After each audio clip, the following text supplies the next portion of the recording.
இந்த பிரச்சாரத்துடைய பிரதிபலிப்பு இந்த முறை யாருக்கு சாதகமாக இருக்குன்னு நினைக்கிறீங்க?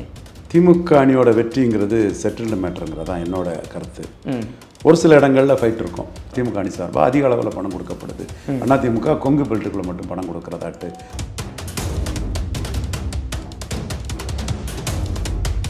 கூட்டணி பலம், கமலஹாசன் எதிர்ப்போட்டு இல்லாத ஒரு கமலஹாசன், அவருக்கு பிரச்சார பலம், அவருக்கு வாக்கு பலம், இது எல்லாமே வந்து திமுக அணிக்கு சாதகமாக இருக்குது. எதிரணி உடஞ்சி போயிருக்குது.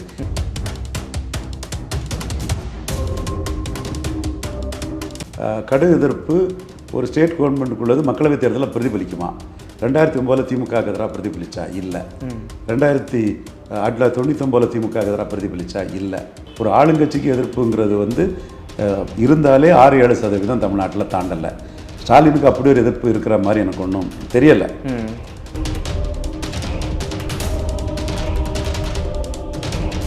அப்போது 2வது இடத்துல தூரத்தில் எடப்பாடி பழனிசாமி வருவார். அவருக்கு ஈர்ப்பு சக்தி இல்லை, 2 ஜாதி சமூக நீதி சூறையாடுது, எல்லாமே உண்மைதான். ஆனால் அவர் தூரத்தில் வருவார்னு ஏன் சொல்கிறேன்னா, அவருக்கு ரெட்டால் இருக்குது. ஸ்டாலின் ப்ளஸ் வெர்சஸ் அதர்ஸ் தான் தமிழ்நாடு அரசியல். 2026 எடப்பாடி பழனிசாமியால் அணி அமைக்க முடியாது. சவுக்கு சங்கர் ரீல் விட்டாலும், சுமன் ஸ்ரீராமன் ஐயா அவர்கள் ஊடகத்தில் பேசினாலும், ஷியாம் அண்ணன் கதர்னாலும், தமிழா பாண்டியன் முண்டுனாலும், யார் முண்டுனாலும் என்ன பேசினாலும் 2026 எடப்பாடி பழனிசாமியால் அணி அமைக்க முடியாது. இப்போ தோக்குறாரு எடப்பாடி பழனிசாமி.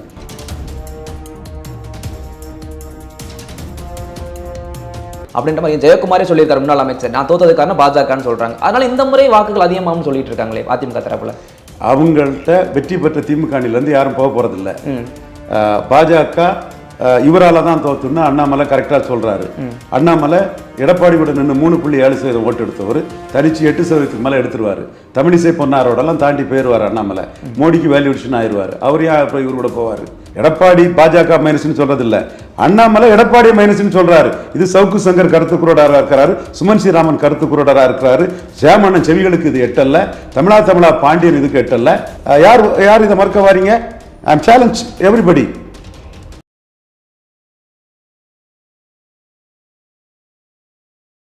சேனல் 5 தமிழ் நேயர்களுக்கு வணக்கம். இந்த நேர்காணலில் நம்மோடு இணைந்திருப்பவர் அரசியல் ஆய்வாளர் திரு ரவீந்திரன் துரைசாமி அவர்கள். சார் வணக்கம். சார் வணக்கம் தம்பி. சார், இப்போ தமிழகத்தில் 40 தொகுதிகளையும் பிரச்சாரங்கள்லாம் காரசாரமாக முடிஞ்சு போச்சு. எல்லாம் இப்போ வந்து மக்கள் ஓட்டு போட ரெடியாக இருக்காங்க. இந்த பிரச்சாரத்துடைய பிரதிபலிப்பு இந்த முறை யாருக்கு சாதகமாக இருக்குன்னு நினைக்கிறீங்க? திமுக அணியோட வெற்றிங்கிறது செட்டில்டு மேட்டருங்கிறது தான் என்னோட கருத்து. ஒரு சில இடங்களில் ஃபைட் இருக்கும். அது கோயம்புத்தூர், ராமநாதபுரம், தேனி, தருமபுரி போன்ற ஒரு சில இடங்களில் ஃபைட் இருக்குங்கிறது என்னோடய கணிப்பாக நான் எடுக்கிறேன். இதில் நான் வந்து சர்வே இதெல்லாம் கருத்து கணிப்பு அதெல்லாம் இல்லை. நாம் கடந்த கால அரசியலை வச்சு நம்ம கருத்தை சொல்கிறோம். ராகுல் காந்தி, இந்திரா காந்தி, சோனியா காந்தி, ராஜீவ் காந்தி இவங்களை திமுக ப்ரமோட் பண்ணாலோ அதிமுக ப்ரமோட் பண்ணாலோ வெற்றி பெற்றிருக்காங்க. 50% வாக்கு மேலே வந்திருக்கு. கடைசியாக சோனியாவை சொல்லி 57% திமுக அணி, ராகுலை சொல்லி 53% திமுக அணி. இப்போவும் ராகுலை தமிழக மக்கள் மத்தியில் சொல்லிட்டாங்க. எல்லா கேண்டிடேட்ஸும் அதை சொல்கிறாங்கன்னு சொல்லும்போது 50% திமுக அணி குறைய மாட்டாங்கங்கிறது என்னோட கருத்து. ஏற்கனவே 53 எடுத்துட்டாங்க. அதிகார பலம் இங்கே முக்கியமானது. அதிகார பலத்தில் ஸ்டாலின் ஜெயலலிதா அளவுக்கு விளையாடலைன்னாலும் கூட ஓரளவு அவரும் அதிகார பலத்தை காட்டுறாரு. எல்லாருக்குமே திமுக அணி சார்பாக அதிக அளவில் பணம் கொடுக்கப்படுது. அதிமுக கொங்கு பெல்ட்டுக்குள்ளே மட்டும் பணம் கொடுக்குறதாட்டு தகவல் வருது. இன்னும் திருநெல்வேலி போன்ற இடங்கள்லையும் கொஞ்சம் தொகை கொடுக்குறாங்கங்கிற தகவலுடன் தென்காசியில் கூட அதிமுக அணி சார்பாட்டும் பணம் கொடுக்கப்படுதுங்கிற தகவல் வருது. என்றாலும் அதிக அளவில் ஆளுங்கட்சியான திமுக தான் பணம் கொடுக்குறாங்க. அது ஃப்ரீயாக அது ஒரு இது போயிட்டுருக்குது. கூட்டணி பலம், கமலஹாசன் எதிர்ப்போட்டு இல்லாத ஒரு கமலஹாசன், அவருக்கு பிரச்சார பலம், அவருக்கு வாக்கு பலம், இது எல்லாமே வந்து திமுக அணிக்கு சாதகமாக இருக்குது. எதிரணி உடஞ்சி போயிருக்குது. என்ன கருத்து கணிப்பு யார் எப்படி போய் பூஸ்ட் பண்ணாலும் இந்த ஃபார்முலாவை தாண்டி போகாது. கடும் எதிர்ப்பு திமுகவுக்கு இருக்கதாட்டு, ஆட்சிக்கு இருக்கதாட்டு இவர் ஏற்கனவே நகர்ப்புற உள்ளாட்சியில் சொன்னாங்க, கிராமப்புற உள்ளாட்சியில் சொன்னாங்க, இப்போ ஈரோடு கிழக்கில் சொன்னாங்க, இப்போவும் சொல்கிறாங்க. பட்டு நான் என்ன அதில் பார்க்குறேன்னா, கடு எதிர்ப்பு ஒரு ஸ்டேட் கவர்மெண்ட்டுக்குள்ளது மக்களவைத் தேர்தலில் பிரதிபலிக்குமா? 2009 திமுக எதிராக பிரதிபலிச்சா? இல்லை. 1999 திமுக எதிராக பிரதிபலிச்சா? இல்லை. ஆனால் நிறைய விஷயங்கள் பிரதிபலிச்சு 2009 பாமக எதிர்ப்பால் பிரதிபலிச்சு அதை எந்த ஊடகவியலாளர்களும் எந்த கருத்து கணிப்பாளர்களும் அதை இதுவரை பேசலை. என்ன தான் கருத்தை கணிக்காங்களோ கருத்து கணிப்பு நடத்துகிறாங்களோ. பாமகவுக்கு எதிராக 2009 ஒரு எதிர்ப்பால் வீசிச்சு, பாமக அவ்வளோ தொகுதியிலையும் தோத்துச்சுங்கிறத எந்த கருத்து கணிப்பு இதுவரை சொல்லியிருக்காங்க? அவன் கருத்து கணிப்பெல்லாம் ஃபோக்கஸ் கருத்து கணிப்பெல்லாம் இருக்குது. ஆனால் களத்தில் அது இருந்ததை அதே வேளையில் இன்றைக்கி திமுக அணிக்கு எதிர்ப்புன்னு சொல்லக்கூடியவங்க 99 2009 அது களத்தில் பிரதிபலிக்கல மக்களவை தேர்தலுங்கிறதையும் நான் சுட்டிக்காட்ட விரும்புகிறேன். சரி, அப்படியே எதிர்ப்புன்னு சொன்னாலும் கூட 1962ஆம் ஆண்டு காமராஜ் வந்து 46% வாக்கெடுத்தார். அதுவும் முதலத்தூர் கலவரம் 57 நடந்த கலவரத்துக்கு பிறகு சத்யவாணிமுத்து அம்மையார் பவர் பொலிட்டிக்ஸ் பண்ணி அண்ணாவே காமராஜ் சிலையை வச்சுக்கிட்டு தான் சத்யவாணிமுத்து அம்மையாருக்கு பவர் பொலிட்டிக்ஸ் படிந்து அண்ணாவே காமராஜ் சிலை வச்சுக்கிட்டு தான் பிரச்சாரத்துக்கு போக வேண்டிய சூழ்நிலை வந்தது. காமராஜ் வந்து அந்த எலெக்ஷனில் 46% வாக்கெடுத்தார். அப்புறம் 67 அண்ணாவும் ராஜாஜியும் 1-1 கொண்டு வந்துறாங்க. அண்ணா, ராஜாஜி, ஆயத்தனார், மூக்கையா தேவர், Quaid-e Millath Sahib, Ma Po Si, depress காஸ்ட்லீக்கு, socialist, communist, இப்படி எல்லாம் 1-1 கொண்டு வராங்க. அந்த 1-1 கொண்டு வரும்போது எம்ஜிஆர் துப்பாக்கிச்சூடு, உணவு பற்றாக்குறை, இந்தி எதிர்ப்பு, மக்கள் மாற்றத்தை விரும்பினது. காமராஜ் 2 பிரைம் மினிஸ்டரை கமாண்ட் பண்ணிட்டார். Upper caste Brahmin Kayastha prime minister command பண்ணாருங்க. நம்ம கூட இருந்தவன் இந்தியாவுக்குள்ளே போய் 2 பிரைம் மினிஸ்டரை கமாண்ட் பண்ணான்னு சொல்லும்போது ஒரு எதிர்ப்பு அல்ல. ஐயா சாருகாசன் ரொம்ப நேர்மையான ஒரு சீனிவாச ஐயங்கார் மகன் ஐயா சாருகாசன் ரொம்ப நேர்மையான ஒரு மனுஷர். மனசில் பட்டதை ஆடித்தரமாக சொல்லக்கூடிய ஒரு, நமக்கு எதுக்கு வம்புன்னு சில விஷயங்களை சொல்ல மாட்டார். ஏன்னா அது நியாயம்தான் அந்த அவரை பொறுத்தவரை. பட் விஷயங்களை கரெக்டாக சொல்லக்கூடிய ஒரு கமல் தினகரன் 50% வருவாரெல்லாம் அவர் மட்டும்தான் தமிழ்நாட்டிலே சொன்னார். ஜெயிலுக்கு போயிட்டு வந்து அவர் அந்தாமல் இருக்குங்கிற பள்ளியில் அவர் சொன்ன கணக்குப்படி இவ்வளவு எதிர்ப்பெல்லாம் சேர்ந்தும் காங்கிரஸும் காமராஜும் பாதிக்கப்பட்டது 6%. ஜெயலலிதாவுக்கு 96 எதிர்ப்பை பற்றி கேட்கவே வேண்டாம், அது பாதிக்கப்பட்டது 7%. ஸோ ஒரு ஆளுங்கட்சிக்கு எதிர்ப்புங்கிறது வந்து இருந்தாலே 6-7% தமிழ்நாட்டில் தாண்டலை. ஸ்டாலினுக்கு அப்படி ஒரு எதிர்ப்பு இருக்கிற மாதிரி எனக்கு ஒன்றும் தெரியலை. இப்போ பலரும் இருக்குதுன்னு சொல்கிறாங்க. ஆதன் மாதீஸ் இருக்குதுன்னு சொன்னார், மற்றவங்க சொன்னாங்க. நம்ம அதை மறுத்து பேச வேண்டியது, அதை வக்காலத்து வாங்க வேண்டிய விஷயமா நமக்கு தேவையில்லை. நம்ம பார்த்த அளவில் அப்படி ஒன்றும் பெரிய எதிர்ப்பு 67லேயோ நம்ம கேள்விப்பட்ட மாதிரி 96 நேரில் பார்த்த மாதிரிலாம் ஒரு எதிர்ப்பு இல்லை. அப்போ இந்த சூழ்நிலையில் 53% கூட்டணி பலம், ராகுல் காந்தி பலம், எதிர்ப்பு பிரதிபலிக்காது. அப்படியே பிரதிபலித்தாலும் பெரிய அளவு இருக்காதுன்னு சொல்லும்போது 50% வாக்குக்கு மேலே திமுக கழகம் கண்டிப்பாக திமுக அணி வாங்கிடுவாங்க. அப்போ திமுக அணிக்கு ஒரு போட்டியே இல்லைங்கிற நிலைமை தான் தமிழ் மண்ணில் இன்றைக்கி நிலவுது. எல்லா இடமும் நம்ம ஒரே மாதிரி இந்த கருத்தை தான் சொல்லிகிட்டு இருக்கிறோம். கருத்து கணிப்புகள் அது இதெல்லாம் வர்றதை கண்டு நாம் முக்கியத்துவம் கொடுக்க கிடையாது. நம்ம கணிப்பை தான் சொல்கிறோம். அப்போது 2வது இடத்துல தூரத்தில் எடப்பாடி பழனிசாமி வருவார். அவருக்கு ஈர்ப்பு சக்தி இல்லை, 2 ஜாதி சமூக நீதி சூறையாடுது, எல்லாமே உண்மை தான். ஆனால் அவர் தூரத்தில் வருவார்னு ஏன் சொல்கிறேன்னா, அவருக்கு ரெட்டால் இருக்குது, 62 எம்எல்ஏ இருக்காங்க, பணபலம் இருக்குது, அமைப்பு பலம் இருக்குது. அதனால் தூரத்தில் ஒரு 2 இடம் வருவாங்க. பாஜக தன்னோட தமிழிசை பொன்னார் எடுத்த ஸ்ட்ரென்த்தோட டபுள் மடங்கு அண்ணாமலை கொண்டு போயிடுவார். பாஜக வளர்த்து காட்டிடுவார். அண்ணாமலை மோடிக்கு ஒரு வேல்யூ அடிஷன் நிரூபிச்சிடுவார். பட் வெற்றி வாய்ப்பு கோயம்புத்தூர் போன்ற இடங்களில் ஒரு போலரைசேஷன் பெருசாக இருந்தால் நடக்கலாம். இங்கே ராமநாதபுரத்தில் பன்னீருக்கு ஒரு வெற்றி வாய்ப்பு வரலாம். நான் சொன்ன மாதிரி சில ஃபைட் பண்ணக்கூடிய சில தொகுதிகளில் வெற்றி வாய்ப்பு வரலாம். மற்றபடி ஓவரால் திமுக அணி அதிகார பலம், ஆட்சி பலம், அதிகார பலம் தானே, கூட்டணி பலம், கெமிஸ்ட்ரி ஒன்றா இருக்கிறது, கமல்ஹாசனுக்கு பிரச்சார பலம், கமல்ஹாசன் கூடுதலாக வந்து சேர்ந்துருக்கிறது, இது எல்லாமே வந்து திமுக அணிக்கு மிகவும் சாதகமான சூழ்நிலை இருக்குது. ஸ்டாலின் ப்ளஸ் வெர்சஸ் அதர்ஸ் தான் தமிழ்நாடு அரசியல். ஸோ இந்த சூழ்நிலையில் இப்போ தான் முக்கியமான பாயிண்ட்டுக்கு வரேன். 2026 எடப்பாடி பழனிசாமியால் அணி அமைக்க முடியாது. சவுக்கு சங்கர் ரீல் விட்டாலும், சுமன் ஸ்ரீராமன் ஐயா அவர்கள் ஊடகத்தில் பேசினாலும், ஷியாம் அண்ணன் கதர்னாலும், தமிழா பாண்டியன் முண்டுனாலும், யார் முண்டுனாலும் என்ன பேசினாலும் 2026 எடப்பாடி பழனிசாமியால் அணி அமைக்க முடியாது. இப்போ தோக்குறார் எடப்பாடி பழனிசாமி. இந்த தோல்விக்கு பிறகு அவரை நம்பி யாரும் கூட்டணிக்கு வரமாட்டாங்க. ஏன்னா அவர் தோல்விசாமி ஆயிடுவார், தொடர் தோல்விசாமி ஆயிடுவார். அவர்கிட்ட இருக்கக்கூடிய தேமுதிகவும் புதிய தமிழகம் கூட மாற்று சிந்தனைக்கு வந்து திமுக கூட்டணியில் போனால் இன்னும் நமக்கு சிறப்பாக இருக்குங்கிற எண்ண ஓட்டத்துக்கு அவங்க வர்றதுக்கான வாய்ப்புகள் தான் வரதுக்கு வாய்ப்பு இருக்குது. திமுக கூட்டணியில் உள்ள கட்சிகள்லாம் ஸ்டாலின் கொடுக்குறது MP post, MLA post, councillor post, mayor போஸ்ட்டுன்னு தொடர் வெற்றியில் ஒரு கெமிஸ்ட்ரியில் இருக்கனால அப்படியே அந்த கெமிஸ்ட்ரியில் ரீட்டர்ன் ஆகிடுவாங்க. அந்த கெமிஸ்ட்ரி மெயின்டைன் ஆகும். சீமான் 3.8 மக்களவைத் தேர்தலில் எடுத்தவர் ஜம்ப் பண்ணுவார். ஜம்ப் பண்ண பிறகு அவர் சட்டமன்ற தேர்தலில் தனிச்சு போட்டிங்கிறத அவர் அனௌன்ஸ் பண்ணிட்டார். எந்த சூழ்நிலையும் அவர் எடப்பாடி பழனிசாமி எல்லாம் ஏற்றுக்கிட்டு கூட்டணி போகவே மாட்டார். அப்போ எடப்பாடி பழனிசாமிக்கு என்ன வாய்ப்பு இருக்க தேமுதிகவையும் புதிய தமிழகத்தையும் ரீட்டைன் பண்ணணும். புதுசாக யார் வருவா? நான் ஏற்கனவே 2024 சொன்னது சரியாச்சு. 20 சீட்டு காங்கிரஸ் வருதுன்னாங்க, வராது. நான் எல்லா காங்கிரஸ் எம்பிக்கள்கிட்டையும் பார்த்துட்டேன். எடப்பாடி கூட போன டெபாசிட் கிடைக்காதுன்னு தலைமைக்கு சொல்லிட்டாங்க. எங்கள் கருத்தை நான் சொன்னேன். திருமாவளவன் வரான்னு சொன்னார். அது வன்னியர் கட்சி பொருந்தா கூட்டணி ஆயிரும், வீணாக போயிடுவீங்கன்னு நான் சொன்னேன். அதை திருமாவளவன் ஒத்துக்கிட்டார், போக மாட்டார், திமுக கூட்டணியில் தான் இருப்பாருங்கிறத நம்ம சொன்னோம். அவரும் அங்கே இருக்கிறாரு. அப்படியே ஒரு வேளையில் அவர் நினச்சோன்னா அவர் அரசியல் தற்கொலை பண்ணணும், 10 வருஷம் அரசியல் அவருக்கு போயிடும், வீணாக போயிடுவாருன்னு நான் சொன்ன கருத்து நிலை பெற்றோம். வெற்றி வீரராக இருக்கிறவர் வீணாக போகக்கூடாதுன்னு நம்ம நினைக்கிறோம். ஸோ அந்த கருத்தையும் அவர்கிட்ட சொன்னோம், அவரும் போகலை. அப்போ யார் என்ன எடப்பாடி பழனிசாமியோட கூட்டணி வருவா? 10 சீட்டு ராகுல் காந்தி கேட்டு வாங்கியிருக்கிறாரு. 26லையும் கூட்டணி வெற்றி கூட்டணி தொடரணும்னு சொல்லி வாங்கியிருக்கிறாரு.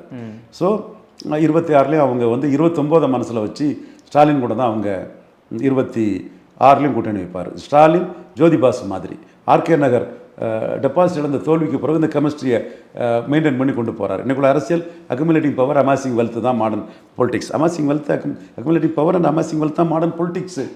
இதில் வேறு எதுவும் இல்லை. அப்போ ஸ்டாலின் கொடுக்குறது MP post, MLA post. Stalin கிட்ட டிஎன்பிசி மெம்பர் வாங்கிடலாம், இன்ஃபர்மேஷன் கமிஷன் மெம்பர் வாங்கிடலாம், commissioner transfer, police SP DC ட்ரான்ஸ்ஃபர்லாம் கிடைக்கும்னு சொன்னால் யார் அதை விட்டுட்டு போவா? அதுவும் தோக்கக்கூடிய ஈர்ப்பு சக்தி இல்லாத, ஓட் ட்ரான்ஸ்ஃபரிங் கெப்பாசிட்டி இல்லாத படுதோல்வி பழனிசாமிகிட்ட யார் போவா? ஸோ 26லையும் எடப்பாடி பழனிசாமியால் அணி அமைக்க முடியாது, அவர் தலைமையில் அணி அமைக்க முடியாதுன்னு இப்போவே நண்பர்களுக்கும் சகோதரர்களுக்கும், என்னோட நண்பர்கள் சகோதரர்கள் தான், தெளிவுபடுத்திக்கிறேன். இல்லை, நீங்கள் இப்படி தெளிவுபடுத்தாமல் அவர் என்ன சொல்கிறாருன்னா, 2021 நாங்கள் ஏன் தோல்வி அடைந்தோம்னா பாஜகவோட கூட்டணி வச்சோம், அந்த ஒரு காரணத்துக்காக தான் எங்கள் தோல்வி, எங்களுக்கு ஓட்டுகளும் வரலை அப்படின்ற மாதிரி ஜெயக்குமாரே சொல்லியிருக்காரு, முன்னாள் அமைச்சர். நான் தோத்ததுக்கான பாஜகன்னு சொல்கிறாங்க. அதனால் இந்த முறை வாக்குகள் அதிகமாகவும் சொல்லிட்டு இருக்காங்களே அதிமுக தரப்புல. அவங்கள்ட்ட வெற்றி பெற்ற திமுக அணிலேருந்து யாரும் போக போகிறதில்ல. பாஜக இவரால் தான் தோத்துன்னு அண்ணாமலை கரெக்டாக சொல்கிறாரு. அண்ணாமலை எடப்பாடி கூட நின்று 3.7% ஓட்டு எடுத்தவர் தனிச்சு 8% மேலே எடுத்துருவார். தமிழிசை பொன்னாரோடலாம் தாண்டி போயிடுவார் அண்ணாமலை. மோடிக்கு வேல்யூடிஷன் ஆயிடுவார். அவர் ஏன் இப்போ இவர் கூட போவார்? அவரும் இவர் வேண்டாங்கிறாரு, இவரும் அவரை மைனஸ்ன்னு தான் சொல்கிறாரு. எடப்பாடி பாஜக மைனஸ்ன்னு சொல்கிறதில்ல, அண்ணாமலை எடப்பாடியை மைனஸ்ன்னு சொல்கிறாரு. இது சவுக்கு சங்கர் கருத்து குரோடராக இருக்கிறாரு, சுமன் ஸ்ரீராமன் கருத்து குரோடராக இருக்கிறாரு, சேமண்ணன் செவிகளுக்கு இது எட்டல்ல, தமிழா பாண்டியன் இதுக்கு எட்டல்ல. அப்போ 3.7% 0 சீட்டு எடுத்த அண்ணாமலை ரிசல்ட் வரட்டு. நான் இப்போ இன்னைக்கு வாக்குப்பதிவெல்லாம் முடிஞ்சாச்சு, ரிசல்ட் வரட்டு. ரிசல்ட் வரும்போது இது 8% வாக்கு அண்ணாமலை எடுத்துட்டாருன்னா எடப்பாடி மைனஸு, எடப்பாடி வேஸ்ட்டு. எடப்பாடியால் 3.7% இது 0 சீட்டு தான் கிடச்சிது. 8 சீட்டு ஜெயித்துட்டாருன்னு சொன்னால் அது 8% வாக்கு எடுத்துட்டாருன்னா எடப்பாடி மைனஸுங்கிறத அண்ணாமலை நிரூபிச்சிட்டான்னு அர்த்தம். சவுக் சங்கர் ஒத்துக்கிறீங்களா இதை? சுமன் ஸ்ரீராமன் ஒத்துக்கிறீங்களா இதை? ஷாம் அண்ணன் ஒத்துக்கிறீங்களா இதை? தமிழா பாண்டியன் ஒத்துக்கிறீங்களா இதை? லட்சுமி சுப்பிரமணியம் வீக் கரஸ்பாண்டன் ஒத்துக்கிட்டீங்களா இதை? தேரடி அவர் ஒத்துக்கிறீங்களா? யார் இதை மறக்க வாரீங்க? I am challenge everybody. என்ன நீங்கள் பேசிகிட்டு இருக்கிறீங்க? பாஜக மைனஸ்ன்னு அண்ணாமலை தான் தெளிவாக சொல்கிறாரு. 2014 சிபி ராதாகிருஷ்ணன் எடுத்த ஓட்டு 2019 எடப்பாடி பழனிசாமி கூட்டணியில் எடுக்கலன்னு தெளிவாக சொல்கிறாரு, அடித்து சொல்கிறாரு. 2014 பொன் ராதாகிருஷ்ணன் எடுத்த ஓட்டை 2019 எடப்பாடி கூட்டணியில் எடுக்கலைங்கிறாரு. 2014 இவர் அன்புமணி எடுத்த ஓட்டு 2019 எடுக்கலைங்கிறாரு. ஏன் 2014 5.5% ஓட்டு எடுத்து ஒரு சீட்டும் ஜெயித்த பாஜக 2019 3.4% வாக்கு எடுத்து 0 சீட்டெல்லாம் ஜெயித்து தோல்விசாமியால் ஒன்றும் கிடைக்கலையே. அதுதானே அண்ணாமலை சொல்கிறார். ஏன் இப்படி ஓரவஞ்சியோட பண்ணுறீங்க? பாஜக எதிர்ப்பு கிறிஸ்டின் முஸ்லீம் ஓட்டுக்குன்னா அண்ணாமலை இதை சொல்கிறதும் மனச்சாட்சிப்படி சுமன் ஸ்ரீராமன் சொல்லணும்ல. எப்படி சொல்கிறார்? ஒரு மோடி பிரதமராக இருக்கிறதே ஜாதி அடிப்படையில் பொறுக்க முடியாத இந்த நபர்கள்லாம் எப்படி இந்த உண்மையை சொல்லுவாங்க? சார், இப்போ பார்த்தீங்கன்னா இப்போ நிறைய சொல்லும்போது இந்த பிரச்சாரங்களுக்கு முன்னாடி பார்த்தீங்கன்னா ஒரு ஸ்டார் கேம்பியனை பார்க்கப்படுறது கோயம்புத்தூர் தொகுதி. அதில் அண்ணாமலை போட்டிட்டார்கள். வாக்குகளுக்கு பிறகு பார்க்கலாம் வெற்றி தோல்வியா என்பதை. ஆனால் அங்கே ஒரு கருத்து கணிப்பு செய்யக்கூடிய முன்னாள் அயல கல்வி மாணவர்கள் உருவாக்கி இந்த ஐபிடிஎஸ் நிறுவனத்தின் தலைவர் திருநாவுக்கரசன் சொல்லியிருக்காருன்னா 1,00,000 வாக்குகள் வித்தியாசத்தில் அண்ணாமலை வெற்றி பெறுவார். அதாவது 1,00,000 சொல்லியிருக்காரு, வாக்குகள் வித்தியாசத்தில் வெற்றி பெறுவோம்னு சொல்லியிருக்காரு. அப்படி இல்லைன்னா நிறுவனத்தை கலைச்சிட்டு போகிற அந்த அளவுக்கு கான்ஃபிடென்ட்டாக சொல்கிறார். அந்த அளவுக்கு இங்கே வாய்ப்பு இருக்கும், மக்கள் வாய்ப்பு கொடுப்பாங்களா? இல்லை, இது நம்ம தேர்தல் முடிஞ்ச முறை தான் பேசுகிறோம். அது நடந்ததுன்னா இவருக்கு ஸ்டேக்ஸ் ரொம்ப உயர்ந்துடும். ஒரு போலரைசேஷனுங்கிற லெவலில் அவர் சொல்கிறாரு. நடந்ததுன்னா திருநாவுக்கரசர்களுக்கு புகழ் ரொம்ப உயர்ந்துடும். பொறுத்திருந்து பார்ப்போம். சார், அதே மாதிரி பார்த்தீங்கன்னா இப்போ அதிகமாக இந்த இந்திய கூட்டணியுடைய வாக்குறுதிகள் பார்த்தீங்கன்னா இலவசம் அப்படின்றது ஒரு மேன்பொருளாகவே இருக்குது. ஆனால் பாஜக தரப்பில் இந்த இலவசம்ன்றது அந்த அளவுக்கு மேலோங்கி எந்த இடத்துலையுமே இல்லையே. அவங்களும் செய்கிறாங்க. இது கேஸ் மானியம் கொடுக்குறாங்க. சில அதாவது பொருளாக கொடுக்குறதோட ஒரு வேல்யூ ஒரு ஒரு பெர்மனண்ட் ஒரு வளர்ச்சிக்கு தக்கன உள்ள விஷயங்களும் அவங்களும் செய்கிறாங்க. இது கேஸ் மானியத்து மூலமாக பெண்களோட ஹியூமன் ரிசோர்ஸஸ் கெயின் ஆகுது. அதை வச்சு அவங்க மற்ற வேலைகளை செய்கிறாங்க. இப்படி டாய்லெட்ஸு இதெல்லாம் மாதிரிப்பட்ட இதுகள்லாம் பாஜகவும் செய்கிறாங்க. அதை ஒரு சமூக பார்வையோடு பாஜக செய்கிறாங்க. இந்த மக்களின் புரிதலுக்காக தான் இந்த எம்பிக்கள் அப்படின்றவங்க எதுக்காக என்னென்ன செய்ய முடியும் மக்களுக்கு, இந்த மக்கள் என்னென்ன எம்பிக்கிட்ட கேட்கலாம். ஏன்னா சாலை இருந்தாலும் ஓகே, தண்ணி வரல, அதுக்காக எம்பிக்களை போய் குற்றம் சாட்டி நிப்பாட்ட வெளி போக சொல்கிறாங்கல்ல, இதெல்லாம் ஏற்கத்தக்கதுன்னு நினைக்கிறீங்களா? எல்லாமே எம்பி ஒன்றும் சாக்கடை தோண்டி போட முடியாது. அதுக்கு வந்து நகராட்சி, முனிசிபாலிட்டி, கிராம பஞ்சாயத்து இவங்க தான் இருக்கிறாங்க. எம்பி வேலை அது இல்லை. எம்பி வேலைங்கிறது நலத்திட்டங்களை கொண்டு வர்றது, அது இன்ஃப்ராஸ்ட்ரக்சர் டெவலப்மெண்ட்டு, ஒரு பெரிய ஒரு ரயில்வே லைனை பேசி கொண்டு வர்றது, ஒரு டிஃபென்ஸ் ஃபேக்ட்ரியை கொண்டு வர்றது, இந்த மாதிரிப்பட்ட தொழிற்சாலைகளை கொண்டு வர்றது, இந்த மாதிரிப்பட்ட வேலைகள் தான் எம்பி பண்ண முடியும். ஒரு நாற்கர சாலை, இந்த மாதிரி ஒரு சென்ட்ரல் ஸ்கீம்ஸு, ஒரு துறைமுகம், இந்த மாதிரிப்பட்ட இதுகளை தான் எம்பி கொண்டு வர முடியும். சாக்கடை அள்ளி போடுறது எம்பிக்கு வேலை இல்லை. பட் மக்களுக்கு வந்து கவுன்சிலருக்கும் எம்பிக்கும் வித்தியாசம் தெரியாமல் எம்பிக்கிட்ட தான் அதை கேட்பாங்க. உடனே எம்பி அதை வந்து மக்கள் தோன்றாட்டு அவங்களோட கவுன்சிலர்கிட்டையோ முனிசிபாலிட்டியோ சொல்லி எம்பி சொல்கிறேன் இது பண்ணுங்கன்னு பார்ப்பார். ஓகே சார், இன்னொன்று பாஜக மீது மற்ற கட்சிகள் வைக்கிற ஒரு பெரிய குற்றச்சாட்டு அப்படின்னு பார்த்தீங்கன்னா, அவங்க அதிகாரத்தை வந்து தவறாக பயன்படுத்துகிறாங்க. அதாவது உங்களுக்கு எதிராக யாராச்சும் பேசினா ஒன்று வழக்குகளை காட்டி பயமுறுத்துகிறார்கள், தங்கள் பக்கம் இழுத்துக்கொள்கிறாங்க. அப்படி இல்லாட்டி அவங்கள வந்து ஜெயிலில் பிடிச்சிடறாங்க. அதான் அரவிந்த் கெஜ்ரிவாலாக இருக்கட்டும், இல்லை வந்து செந்தில் பாலாஜியாக இருக்கட்டும், இந்த மாதிரி அதிகாரத்தை தவறாக பயன்படுத்துகிறாங்க குற்றச்சாட்டை வைக்கிறாங்களே. கொஞ்சம் செலக்டிவாக சில விஷயங்கள் நடக்குங்க. அந்த குற்றச்சாட்டு இருக்கத்தான் செய்யுது, நம்ம மறக்க முடியாது. மோடி 3வது முறை நெஹ்ருவின் சாதனையை முறியடித்து வருவாருங்கிறது மாறுபட்ட கருத்து எனக்கு இல்லை. அதற்காக ஒரு சில குற்றச்சாட்டுகள் இருக்க தான் செய்யுது. அந்த வந்து நாம் மறுக்க முடியாது. செந்தில் பாலாஜி மேட்டர் கூட என்னை பொறுத்தளவில் கர்நாடகா வெற்றிக்கு வந்து ராகுல் காந்தி காரணம்னு ஸ்டாலின் சொன்னதின் விளைவு தான் நடந்தது. நீங்கள் பாருங்கள், அதுக்கு முன்னாடி வந்து மத்திய அரசால் மாநில அரசுக்கு எதிராக ஏதாவது ஒரு தொல்லை இருந்ததா? இல்லை. ஸ்டாலின் அதை சொன்னது தான், ராகுலுக்கு ஒரு ஆல் இண்டியா இமேஜை ஸ்டாலின் கொடுத்தது தான் அது இருந்தது. அது செந்தில் பாலாஜி நீங்கள் ஒரு வருஷமாக ஜெயிலில் இருக்காருன்னு சொன்னால் ஒரு சின்ன கேஸு, அந்த சின்ன கேஸு பெரிய சட்டத்துக்குள்ளே வந்துட்டு அது வந்து அவர் 1 இயராக உள்ளே இருக்க வேண்டிய சூழ்நிலை வருது. அதே மாதிரி அரவிந்த் கெஜ்ரிவால் வழக்கும் வந்து அண்ணா ஹசாரே அரவிந்த் கெஜ்ரிவால் மேட்டரில் பாஜக ஆதரவான கருத்தை சொல்லியிருக்கிறாரு. என்றாலும் அதுவும் வந்து ஒரு வெயிலே இல்லாமல் ஒரு ஆட்கள்லாம் இருக்கிறது வந்து பழைய குற்ற நடைமுறை சட்டமிலிருந்து ஒரு மாற்றங்கள் வருது. அது வந்து இப்போ அரசியல்வாதிகளுக்கு ஒரு பெரிய சிம்ம சொப்பனமாக இருக்குதுன்னு சொன்னாலும் கூட அது செலக்டிவாக பயன்படுத்தப்படுறதுங்கிறது மறக்கிறதுக்கு இல்லை. மக்கள் ஓட்டு போட்டு முடித்தாலுமே என்ன சொல்கிறாங்கன்னா, இந்த இவிஎம் மிஷின் மேலே இன்னொரு நம்பிக்கை இல்லை அப்படின்ற மாதிரி தான் பேசப்பட்டு வராங்க. பழைய ஓட்டு முறை தான் சிறந்ததுன்னு ஒரு குற்றச்சாட்டையுமே வச்சுட்டு வராங்கல்ல. தேர்தல் ஆணையம் தான் முடிவு பண்ணணும் பழைய ஓட்டு முறையை. இல்லை, அது ஆல் பார்ட்டி மீட்டிங் வச்சு எல்லா கட்சிகளும் என்ன சொல்லுதோ அதுக்கு தக்கன தேர்தல் ஆணையம் மாற்றலாம். இப்போ இவிஎம் மிஷினில் தானே ஓட்டிங் போயிட்டு இருக்குது. இல்லை, அது அந்த முறை பாஜகவுக்கு சாதகமாக அமைந்திரும் சொல்லி தானே மற்ற எதிர்கட்சிகள் இப்போ என்ன செய்ய முடியும்? மக்கள் புரட்சி தான் வரணும். இப்போ தப்புன்னா சரின்னா ஏற்றுக்கிட்டு போனோம். ஓகே சார், இதோடு என்னென்னா, அந்த பாஜகவோட தமிழகத்தில் கூட்டணியில் இருக்கக்கூடிய அன்புமணி அவர்களும் அண்ணாமலைகளும் கூட்டணியில் இருக்காங்க. அன்புமணி என்ன சொல்கிறாருன்னா, இந்த நீட் தேர்வு வந்து மாணவர்களுக்கு எதிரானதுன்னு சொல்லியிருக்காரு. ஆனால் அண்ணாமலை உயிரே போனாலும் நீட் தேர்வை தடை பண்ண மாட்டோம்னு சொல்லியிருக்காங்களே. 2 பேரும் ஒரு அணியில் இருக்காங்களே. அதான் நீங்கள் பாமகக்கு அந்த சிக்கல் இருக்குது. நீட்டு, ஜாதிவாரி கணக்கெடுப்பு, பரந்தூர் விமான நிலையம், நெய்வேலி, இதெல்லாம் அந்த சிக்கல் இருக்குது. சீமான் கூட கடைசி கட்ட பிரச்சாரத்தில் அதை கொஞ்சம் டச் பண்ணார். இது எடப்பாடியை பலகீனப்படுத்தணும்னா பாஜக மோடி பிரதமர் நின்னாகணும். எடப்பாடியை சிஎம்னு சொன்னால் பிறகு 26 பாமகவுக்கு ரோல் இருக்காது. ஸோ இந்த 26 ரோலுக்காக தான் இந்த முடிவை பாமக எடுத்திருக்காங்க. தொடர்ந்து பேசுவோம். நன்றி.